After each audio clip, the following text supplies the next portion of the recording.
All right. Welcome, everyone. So glad that you're here. This is the Getting Ahead, a Head Start on Planning Your Voter Outreach for 2024 webinar hosted by Nonprofit Vote. My name is Gwen Stembridge, and I serve as the new Education and Partnerships Coordinator at Nonprofit Vote. I'm thrilled to invite you to our first webinar of 2024. As you know, this is a presidential election year. And that means that we'll hear more about this election in the media and in our communities than other years.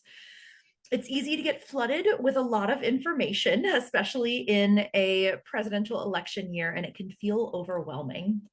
So our goal is to ensure that you have all the nonpartisan tools that you need to start the process early and ensure your plan runs as smoothly as possible. Stay tuned to our webinar series and our website for continued resources throughout the year. We'll be updating them regularly. You'll hear from us. And if you're not signed up for our newsletter yet, that's a great place to get the most updated information and the links to these future webinars. We'll put in the chat the way to register. Excellent. So if we'll go to the next set of slides, we can go ahead and start that whenever. We'll get those going in a minute here, but we have a lot of information to get through today, and I'm sure you are going to have questions. Want to let you know that there's a Q&A box at the bottom of your Zoom screen. So please put any of your questions there. We'll be sure to get to them during the Q&A section at the end of the webinar. Also, just so you know, the slides from today's webinar will be sent to everyone who registered for the webinar, whether or not they attended. So a webinar recording will also be posted on our Nonprofit Vote YouTube page. Also, if you want to use closed captioning, there's a button at the bottom of the Zoom screen to activate those. All right, we're going to get the next parts of the slide deck. So thanks so much for joining us today. I hope that you are staying warm wherever you are, if it is chilly outside, or that you're having a great start to the new year. We're really excited to be a part of your team here as we go into 2024.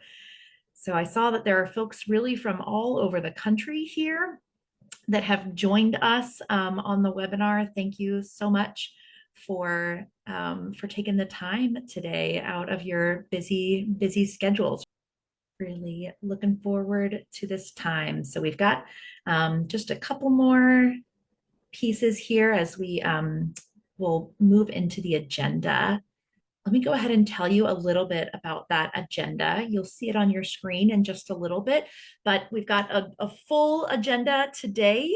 Firstly, you're going to hear from Nonprofit Vote's Executive Director, Brian Miller, with an overview of Nonprofit Vote, just a little bit of catching up there, which will be great. And then you'll hear a little bit about what's special in this year's election. This is a presidential election, but we are also able to vote down the ballot, and it's really important to also pay attention to what is happening down the ballot. So we'll talk through that as well. Great. So these are our special guests that you're hearing about now. Then you'll hear about the importance of creating a voter education and engagement plan from Sugalema Lynch, who is Nonprofit Vote's field coordinator, about her experience supporting nonprofits and creating a work plan from our template. Yes, you're getting some love, Sugalema, in the chat here. So super excited about that. So you'll have the opportunity also that what's special about this webinar today is that we're going to give you a template, really going to put the tools in your hand. We have created a template for just the first steps of voter engagement. And we're super excited to be able to give you this tool. You're going to have a Google Doc version that you are then able to that you're then able to use yourself. There, you'll be given a link and you can really just apply this template to your work, which is what's really exciting. Excellent. Thanks so much for your patience, folks. And we are moving through this. So super excited. The next piece, so you see this is kind of our agenda for the day. And so I'm going to pass it on to Brian Miller, who is our Nonprofit Vote Executive Director. It's going to tell you a little bit about the organization, and you might even get a little sneak preview into some data that we have coming out soon. So if you are a data nerd at all, or you appreciate data, you'll be excited for this sneak peek. I'm going to pass it on to Brian now. Well, thank you, Gwen, and really happy to be here, part of this conversation. And it's obviously a really important conversation that we're doing here. As we head into 2024, we want to help nonprofits across the country get better equipped to do their work. And a little bit about Nonprofit Vote. As Gwen says, I'm the executive director here at Nonprofit Vote, and honored to be a part of such an amazing organization with an amazing team that's doing really important work. A little bit about Nonprofit Vote. Nonprofit Vote is a nationwide organization. We basically equip our nation's nonprofits with nonpartisan tools and resources to help the people they serve participate and vote. And underlying that is really a vision of we envision a world where there are active and engaged nonprofits across the country with the skills, resources, and commitment needed to engage the communities that they serve in democracy. And really that's about fostering an inclusive electorate. And that is really the primary underpinnings of the work of Nonprofit Vote. And so, and when we say inclusive democracy, what we mean is that a democracy where all voices are heard, particularly low-income communities, communities of color, younger voters, those without college degrees that are currently underrepresented in our democratic process. And these gaps, we believe, distort the public policy debates that happen in our societies. They distort the types of issues that are being debated at the legislature. They distort the communities that candidates talk to and talk about when they're running for office. And importantly, they diminish the influence of the nonprofits that are serving those communities. And so now one of the things that's really important to keep in mind is that a lot of folks will point to public policies, restrictive election rules as a major driver of these gaps. And these policies do, in fact, have a role in driving voter participation gaps, but they're not the primary role. The primary role is actually much deeper and much longer. It's really about who is being contacted and who is not being contacted about elections. It's about gaps in political alienation. And the reason we know this is that you can even go to the most voter-friendly states in the country, states like Minnesota, Colorado, where they do almost everything right. They still have gaps along the lines of race, income, and age, which tells us there's something else at play. And part of what's going on is that there's a feedback loop that's happening. We have these historical gaps in turnout, but those gaps are being perpetuated by the economics of political campaigns. You know, the goal of a political campaign or a candidacy is not to foster an inclusive electorate. The goal of a campaign is to win an election. And they only have so much money, they only have so much time. And so they're going to make strategic choices. And those choices means they're going to spend their time contacting likely voters, those with a history of voting. What that means is that non-voters don't get contacted. They don't get contacted, they don't vote. They're once again labeled an unlikely voter, and the cycle keeps repeating itself over and over and over again. And it's really, this is what we're really struggling against. And so what we at Nonprofit Vote believe is that we need an alternate ecosystem. We need a social ecosystem, an alternate infrastructure to get people to the polls and bring people into the democratic process who've been left out, who feel disenchanted, who feel demoralized. And that's where we believe nonprofits can come in. And nonprofits, for starters, have a mission. Most nonprofits, part of their mission is to elevate and empower the communities that they're serving, whether they're delivering food assistance or housing. There's usually an underlying value framework around the empowering that community. As I mentioned earlier, the nonprofit's going to be more effective at advocating for its issues when it goes to the state house, if the communities that it serves are voting. So it's in the interest of the nonprofit for their communities to vote. Nonprofits also have long-term roots and established relations in the communities that they serve.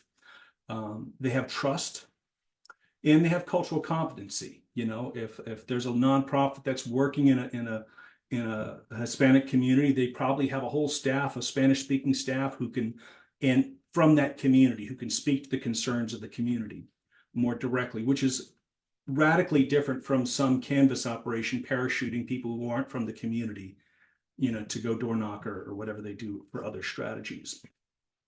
And finally, the data shows it works. We at Nonprofit Vote have been looking at the impact of nonprofits doing this voter engagement work for some time. And we've done studies every couple of years where we get a bunch of data from our field partners that are out there doing voter engagement work. We match it to the voter files, and we're then able to document the positive impact of turnout. As a sneak preview for everyone here, in about 1 month, we will be releasing our next issue of the Nonprofit Power Report. And this report will be analyzing just under 10,000 voters who we engaged across 8 states in the last midterm.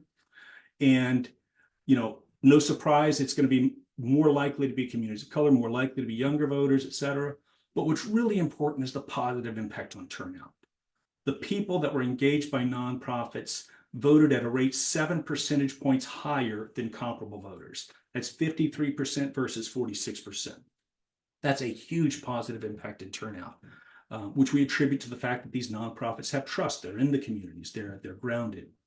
And what's more important is that actually the communities that are otherwise least likely to vote have the biggest turnout advantages. So, you know, people of color in general, I think had an 11 percentage point bump in turnout. Low-income voters and younger voters also saw double-digit gains in voter turnout after being engaged by nonprofits. So we know it works, and that's what we're here to talk about today. And so that really animates Nonprofit Vote's work, beginning with our free national webinars, including this webinar that you're watching here today. We also provide a lot of tailored support for key national organizations. We help organizations put out voter engagement toolkits that they can distribute to their various constituencies.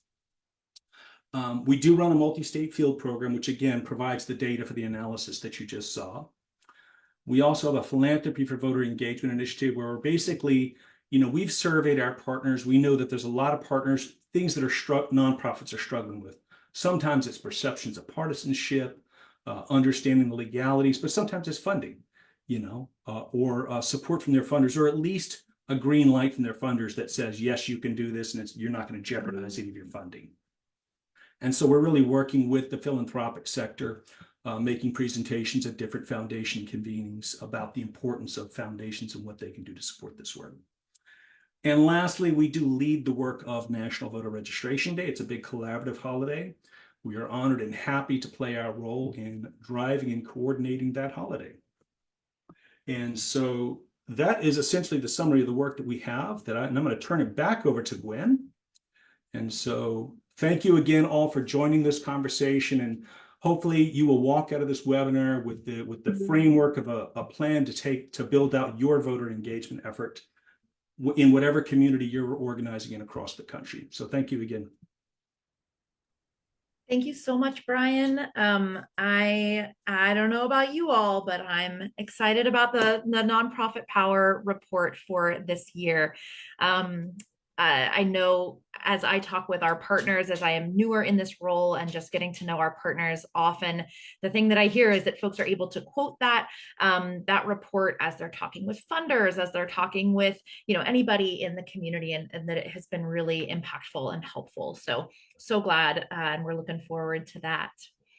All right, the next thing that we're going to talk through is that this is a presidential election year, 2024.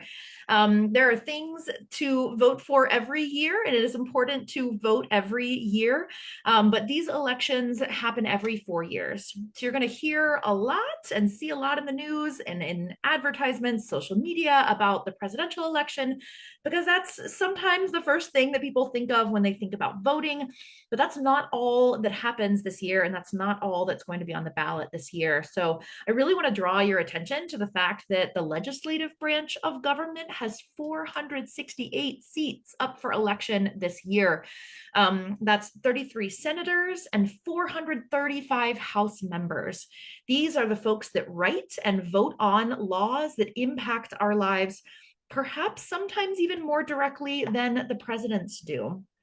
And on the judicial side of our checks and balances system, there are 304 appellate court seats that are up for election this November, and 55 statewide ballot measures that are proposed by state constituents in 25 states. So keep an eye out for these local elections, these down ballot elections too. State legislatures have been making a big splash in the past few years with decisions impacting everything ranging from minimum wage to healthcare to criminal justice and more. They hold a lot of power, and it's really crucial to our democracy to vote for those leaders who represent us. Even more locally, there are mayors and local leaders, city council members, village council members, and all those folks that are also up for election this fall. So make sure you're paying attention to those as well. And speaking of impact and election impact, it has been 4 years since 2020, though some days it feels much shorter and some days it feels much longer. But 4 years ago, around the time we were preparing for the election, we had the start of this massive pandemic that drastically shifted the way that we voted. So 4 years later, we are still seeing the waves of COVID. And so it's important to keep safety and health top of mind, especially when you are engaging with the public.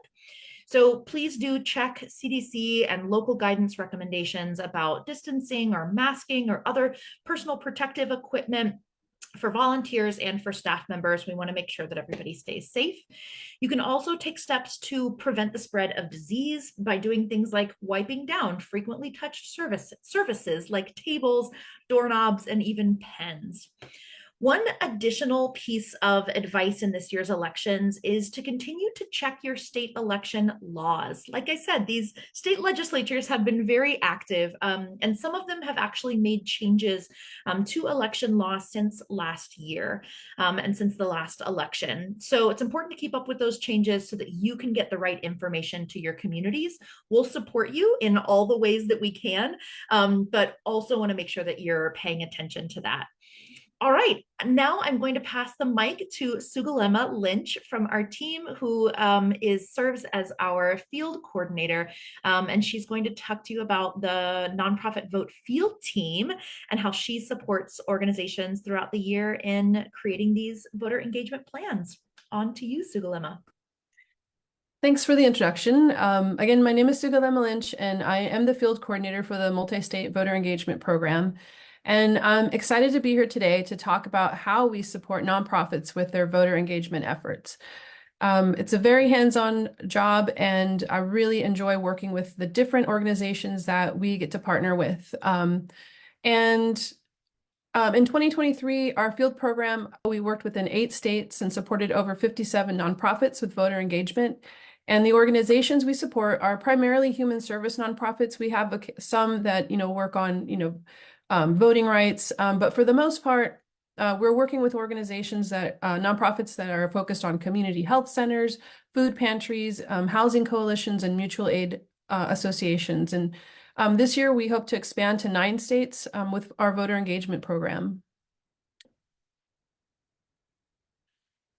And so, you might be asking, why is having a voter engagement plan important? Well, we know that voter engagement planning plays a pivotal role in increasing voter turnout and fostering active citizen participation in the democratic process. We know that planning ahead encourages early voter registration, it highlights key dates, and promotes inclusivity and accessibility in the electoral process. And most importantly, plans just kind of help you identify and reach the potential voters that you will be around in order to create, and it helps you create your engagement goals. It's different for every organization. So we like to keep things flexible and make sure that the goals that are being created are something that works for the specific nonprofit that we work with. And each nonprofit, like I said, each nonprofit is unique, and having a voter engagement plan helps nonprofits think about ways they can support voter turnout efforts in a way that works best for them. Early planning is key, and when it comes to creating a successful program. So can't wait to share how we do that. Back to you, Gwen. Great. Thank you so much, Sugalama. You'll hear a little bit from Sugalama a little bit later, but the next piece of our program is this template. So this is not something we've done before. It is new to these webinars, but we thought we'd give you a little bit more of an interactive opportunity to actually use this work plan template that we'll be walking through. So the way that this will work, there is a QR code that is on your screen, but I'm also going to ask Travis, just thank you so much, Travis, he's been sharing all kinds of links in the chat. Travis will also share a link to this document as well in the chat. And the link that you're going to get is not to the same document that we'll be showing, but is an opportunity to create your own template. So this is like I said, a new thing. And so we're excited to be able to share that with you all. So you can either follow along on this version of the template if you'd like, if you've got the screen space to be able to do it, or you can follow along. We've got screenshots of this tool that are in the slide presentation. So you'll be able to see those screenshots. You can follow along there. But this tool, really the goal is to just give you a head start. It is the beginning of the year, and we know that election season has begun, right? There are already primaries that have happened. We are moving, the train has left the station for the election year. And so we just want to make sure everybody is able to hop on and be as prepared as possible. All right. Great. So this tool is separated into 3 different sections. There's capacity to help you identify just what are the considerations you need to make as far as your organization. If you have a pretty small organization that has maybe only a couple of staff, or maybe is run all by volunteers, you need to think about your capacity to do this work, right? What is involved in it? What are the resources that you need to make it successful? If you're a larger organization, right? How can you really dream big and make this a really exciting voter engagement year? Then knowledge. We're going to just give you a chance to do the research, find the links that you need, find the access to the resources that you need to access during the whole voter engagement season. And then finally, we're going to talk about how to even start imagining the opportunity to make a plan. So those are the big 3 categories that this is separated into. So let's get into it. Let's jump to capacity. Thank you. So, as many of you know from nonprofit work, just putting down dates doesn't necessarily mean that a plan is going to come to life all on its own. We wish it were that simple, but it just is not. So, to reap the reward of a truly equitable democracy, we've got to ask the tough questions. We've got to decide to invest and stay flexible as elements of the work inevitably change, right? A plan doesn't always start with writing down dates. It often starts with investigating that capacity. So if you are a nonprofit staff member or a volunteer, you may have a really clear vision of why you want to start a voter engagement program. Your organizational leadership might not have that vision yet. So this tool section will help you brainstorm why an executive director or board would want to invest in voter engagement. We're encouraging you to also review your organization's mission or strategic plan to see where that voter engagement might align. Often folks are, wanting to reach out to new audiences, or they're wanting to, make some connections between the policies that are written that impact your community and your community's ability to impact those policies, right? It kind of the idea is that it goes back and forth. So this can help you to just really connect that to your mission. If you've been on the fence about approaching leadership, we'll encourage you to pick a date, pick an opportunity to talk with leadership as soon as you are ready, right? So you can go ahead and put that date down. You can check some of those boxes of things that apply to you and your organization and ways that you might want to start getting engaged, and list others there as well. This is the second section of the capacity section. So another thing that we do as nonprofit staffers is that we know much of our work depends on relationships. So finding the right person at your organization who can rally the community, who can rally staff, whoever else you are wanting to involve in this work is really important. So identify someone, or maybe it's a team of someone's who can champion this initiative, as well as being a person or a team that is really respected by both leadership and your clients or your community that you're working with. So those relationships are key to moving anything forward, right? In nonprofits with limited resources, we know the value of partnerships, right? Beginning with your local board of elections, that is a really key partner. Often those boards of elections, there's someone you can build relationship with. Just start even by reaching out, having a conversation with them, seeing where they might know of some gaps in voter registration, see how you might be able to fill those. You have that communication flow going, and it can be really beneficial. The other thought is that there are often organizations that you may already be partnering with in some way that you could partner with on voter engagement.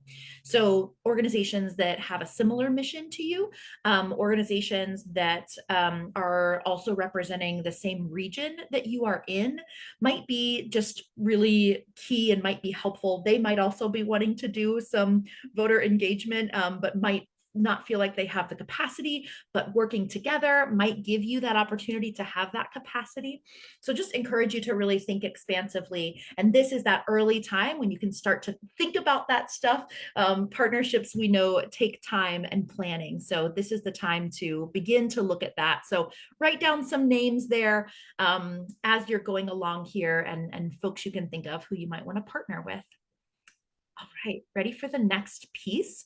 The next section here is knowledge. So this is really key. Before making your plan, you need to have an understanding of what is possible for your organization to do. So I've already seen some questions in the chat about what can 501c3s do? And we have all kinds of resources about that, because there's a lot that you can do. There's areas to be careful about, but there's a lot that you can do. So I'll recommend first, you can check out our webinar that is a guide to staying nonpartisan. This is by an attorney who is part of our network, one of our partners, and can really give you that, if you're looking to really hear from an attorney, or if your board is, or someone, that really you can get that general overview of the types of things that are allowable and not. We also have a checklist on our website that you can go to that just gives you some ideas of different areas that different areas of activities that you can participate in and plan. We also just recommend that you consult your organization's legal counsel if that's available, if that's an option. Would be great to just get them on board, let them know, hey, we can do this work, and make sure that they're on board with that as well. So this little tool here is a really great place to start. You see with the red and the blue, to go ahead and get ahead of your state election dates, and note any special laws about registering voters or special elections. We know that the election laws are different in every state. In some states, anybody can really anybody can register voters. In other states, you need to be deputized. In some states, there's automatic voter registration, right? There's really, it ranges per state. So we have a state-by-state guide that I'll reference that is linked here. But we encourage you also to just make sure that you're checking in with your county, Board of Elections or your Secretary of State, just to be sure you have all the accurate information for your state. But go ahead and put those dates in there so you can start, as you're planning, kind of plan backwards, can be helpful. So that information is there. All right, that's the knowledge that you'll need. The next section is actually about making that plan. So I'm going to pass it back to Sugalema, who does this all the time with nonprofit partners. So you get the expert advice here as you're making a plan. On to you, Sugalema. Thanks, Gwen. Yeah, thanks for sharing all that information. Makes a lot of sense. It's really nice to know where you're going, especially early on. And on this part of the work plan template, the first step is you want to start your plan. When you want to start your plan is to identify your target audience. Who are you trying to reach? If you're building a voter engagement plan for the first time, your audience might just be the staff and board of your organization. Sometimes that's the capacity that organizations we work with, nonprofits that we work with, have the capacity to do, is just, work within their own organization to encourage voter engagement. So we advise nonprofits we work with to create realistic goals that give you room to grow. So consider your capacity, like who is going to help you get this work done, and who's going to help you incorporate this plan into your work. Because sometimes there are some nonprofits that maybe only have 1 or 2 people, so they have to think about how they're going to make this work for them. So this chart is a great opportunity to consider the strengths of various groups you work with, and don't be afraid to be realistic about the challenges and find ways to address them. We want to make sure that we're doing quality work, and progress over perfection is always a plus.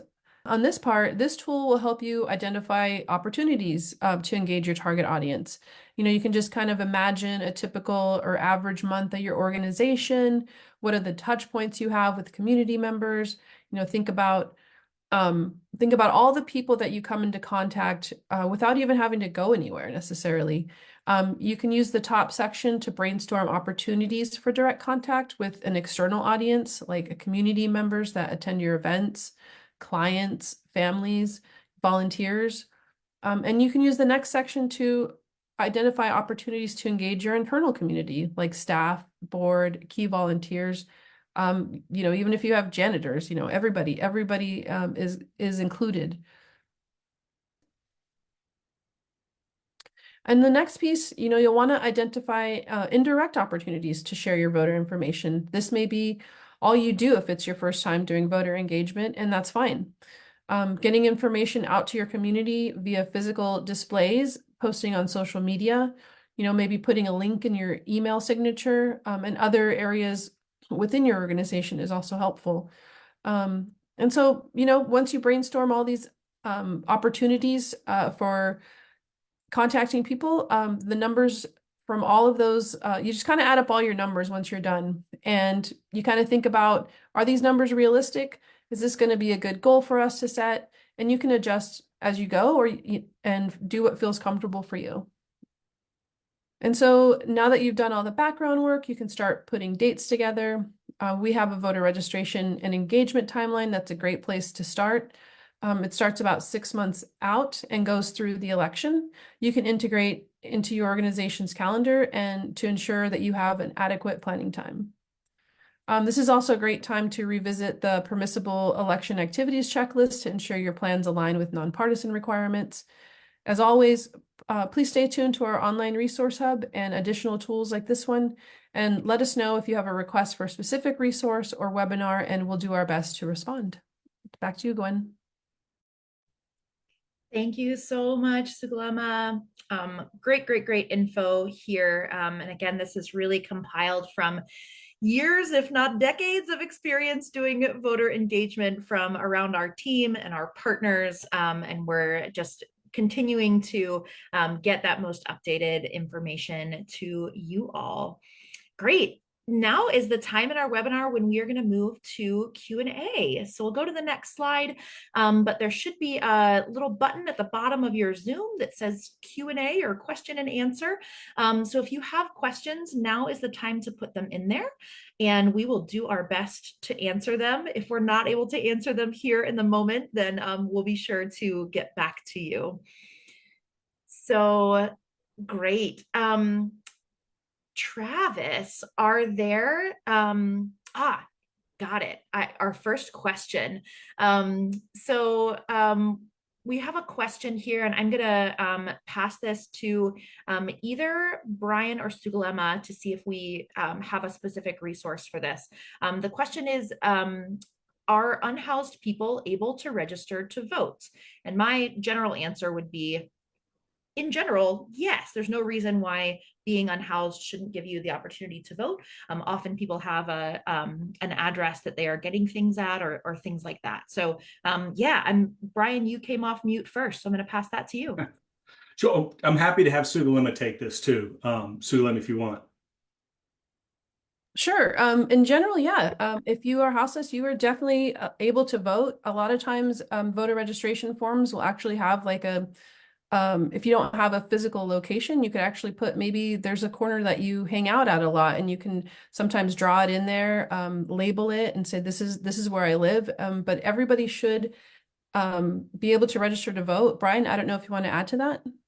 I'm going to ask Travis, if you could search our website right now and post a link in the chat box. We do have a voting unhoused fact sheet which addresses this. But yes, by law, a state cannot deny you the right to vote because you don't have a house. You basically just have to find the main issue that the state struggles with is they need to know what precinct you're in, because they need to know where you get to vote and what candidates you vote for. So having a geographic location is important to the election officials. But you could list, as Sugalema says, a cross street, under a bridge, or maybe a shelter that you get your mail at. These are all legitimate addresses you can list on a voter registration form, because yeah, you should be able to register in all 50 states regardless of your housing status. It's just a matter of how you do it. And the election officials, again, need some kind of location to determine what precinct you're in for voting purposes. Great. Thank you, Brian and Sugalema. That was a great, and thank you to whoever shared that question. Thank you, thank you. I am seeing another question in here that I think I can give some answer to, but I might also pass this to you, Brian.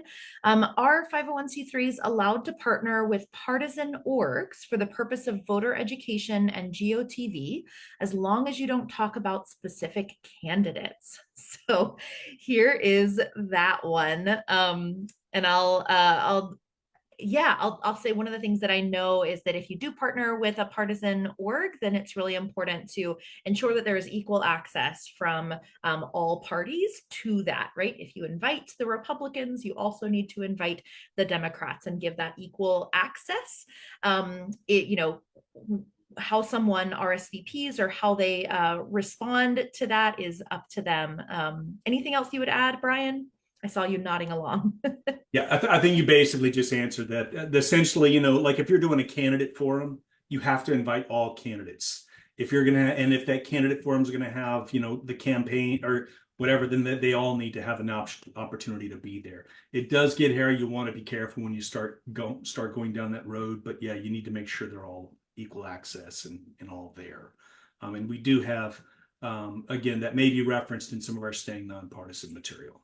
I think it is. Yeah. So I'd recommend going to that webinar as well. Great. Here's another question. This is a really good one that actually, Sugalema, you might be best for this one. This person says, I work for a social service agency servicing people who are often in financial crisis and not focused on voting. My colleagues aren't very interested in taking time to discuss voter registration with these clients. What are the best practices to get low-income people to register and vote? Are there examples of social service agencies that are doing an exemplary job in registering people that could share their story? That is such a great question. And that is something that we hope to highlight this year, is like, how do we have those conversations with people that may not understand, how the election process actually affects them? And a lot of it is just finding a way to have that conversation with them. It is taking the time to talk to them. It is taking a minute to slow down what you're doing and encourage them to register to vote. I think that yeah, I hope that you stick around with Nonprofit Vote, because we'll find we hope to have more trainings on how to actually engage in these conversations. But I think a lot of it is taking the time to talk to someone, finding out why it is that they're not interested in voting, and finding ways to correlate, how even their social services that they're currently applying for is affected by the legislation that comes down, which is often, the policymakers, it's often in your hands to vote for those people that are going to best represent you. I don't know if that's what I have for now, and I hope to bring more resources to this topic, because this is something that we heard a lot within our network of nonprofits that we work with. And so thank you for highlighting that. Absolutely. Yeah, great question. And we as a staff have been discussing that too. And right, how can we get you the best tools possible to be able to have those conversations? This is a good, actually, there's a good pivot here to a question about voting as a past offender. We have a resource, we have some resources around this, but somebody asked, how about folks with a criminal history? They were asking specifically in California, but I think this question could apply to any state. What about folks who have a criminal background? What does voting look like for them? Brian, I'll let you take that one. I would say, one, check the state rules, most importantly, and do not assume because a person has a criminal record that they can't vote. Because the reality is it's only a handful of states that really prohibit people for life, or make it really extremely difficult for ex-felons to vote. But the narrative is that ex-felons, but a lot of states, it's automatically as soon as you complete your sentence, or as soon as you complete parole, your voting rights are automatically reinstated. In some states, you have to apply. And again, important distinction between you were released and when you finish parole, because I think there was that incident when someone in Texas was still on probation or whatever. They were out, they were released, they thought they could register, they registered, they got trouble. So I think the most important thing is find out the rules in your state, but don't assume that they can't, because most states actually allow you to vote pretty quickly and easily after you're released. And we do have a voting, voting as an, I think it's on their voting in your states fact sheets. We have the rules for ex-felons and the links to some of the key sites where you can get that information. There you go. Somebody put that. I knew there's only 3 states that permanently ban voting rights. See, that's what I was saying. It's a handful of states that are really extreme, and it's become the public narrative that ex-felons can't vote. But the reality is the vast majority of states you can vote, and it's not an issue. So thank you for that. There you go. Travis, thank you. That's perfect. Yeah, Travis is on it with getting those links. Shout out to Travis. Thank you for all of those great responses. There's a question that I've seen a couple times around engaging students on campus. So college, university students, and engaging groups on campuses. And so I'll respond to that and say that there are lots of opportunities to engage folks on college campuses. And I'm going to give a shout out to one of our organizational partners, the Campus Vote Project. Let me just be sure here. Yeah, Campus Vote Project. That's a wonderful resource. I'm sure now that I've said that, Travis will hop that link into the chat. But they're a really great resource. You can use some of our resources. We're really focused on nonprofits generally. So our information is going to be probably a little bit higher level, kind of general. And so you can get that more specific on campus, university type of information and advice there. Anything else to add to that question? Great. All right. I am getting our next question here. So there's another, this next question says, my state passed a law that prevents organizations from registering people to vote. How can we encourage voter registration while navigating state laws? Isn't that just the biggest question of the year? Brian, can I pass that one to you? Yeah, and I'm guessing there's only two states that I know that have laws that are flirting with that. I think Missouri is one of them, and there's another state. Um, the one in, I kind of don't want to be quoted on this. Um, yeah, check with the state rules because last I heard, at least one of those states, a court had basically prohibited it from being enforced until it got to some Supreme Court ruling. So some of those are in a limbo status. The legislature may have passed a law, but it's not yet the law until the Supreme Court's rule on it. Um, um, yeah, there's one or two states that are doing these rules that tie the hands of third-party organizations from doing voter registration. Most of that, I think, is around basically collecting paper registration forms. So one easy workaround in the meantime is if there's online registration, is you just have online registration portals. You could have QR codes. You're not physically handling a voter registration form. You can have a QR code that points to the Secretary of State's website where people can register online.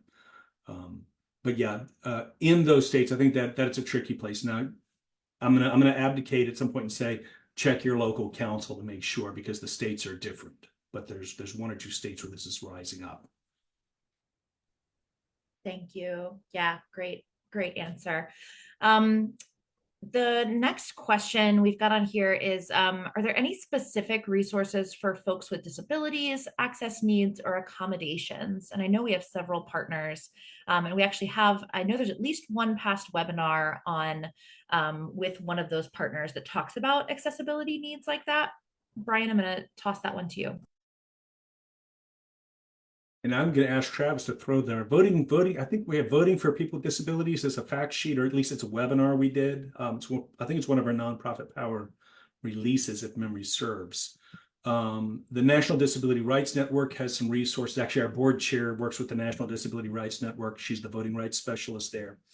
And so there are a lot of rules around, most of the things I know that some of these states are doing is that there's rules, all the ADA requirements that apply to voter registration sites. So physical sites where people vote need to be wheelchair accessible. They need to have all the same accessibility rules that an ADA that apply under the ADA. And thank you, Travis, for putting that in there. And I think that's where you can go for the details on that.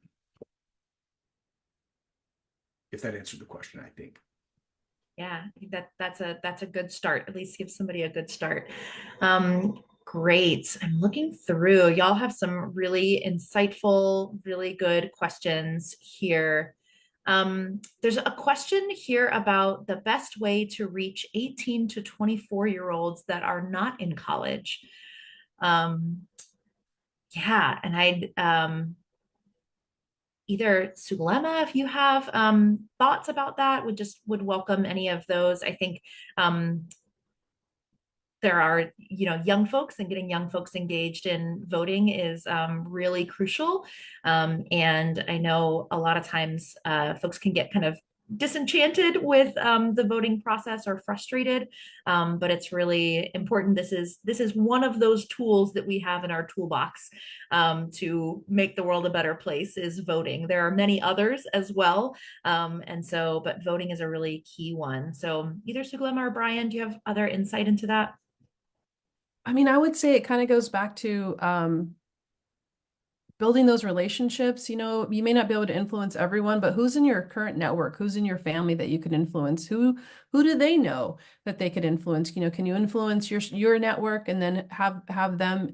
A lot of times what I've found, as a community organizer, is trying to find those key people within those younger networks that can kind of help you do that work, because otherwise, if you're kind of older, as we are getting older, they're less likely to listen to us. So it's just kind of a matter of building that relationship, finding somebody who's really interested in it. It takes the work, it takes building that relationship, but I think that's the starting point, is just making sure that you're building those relationships and finding somebody that's enthusiastic, finding someone that is on a college campus that could potentially help you reach more people.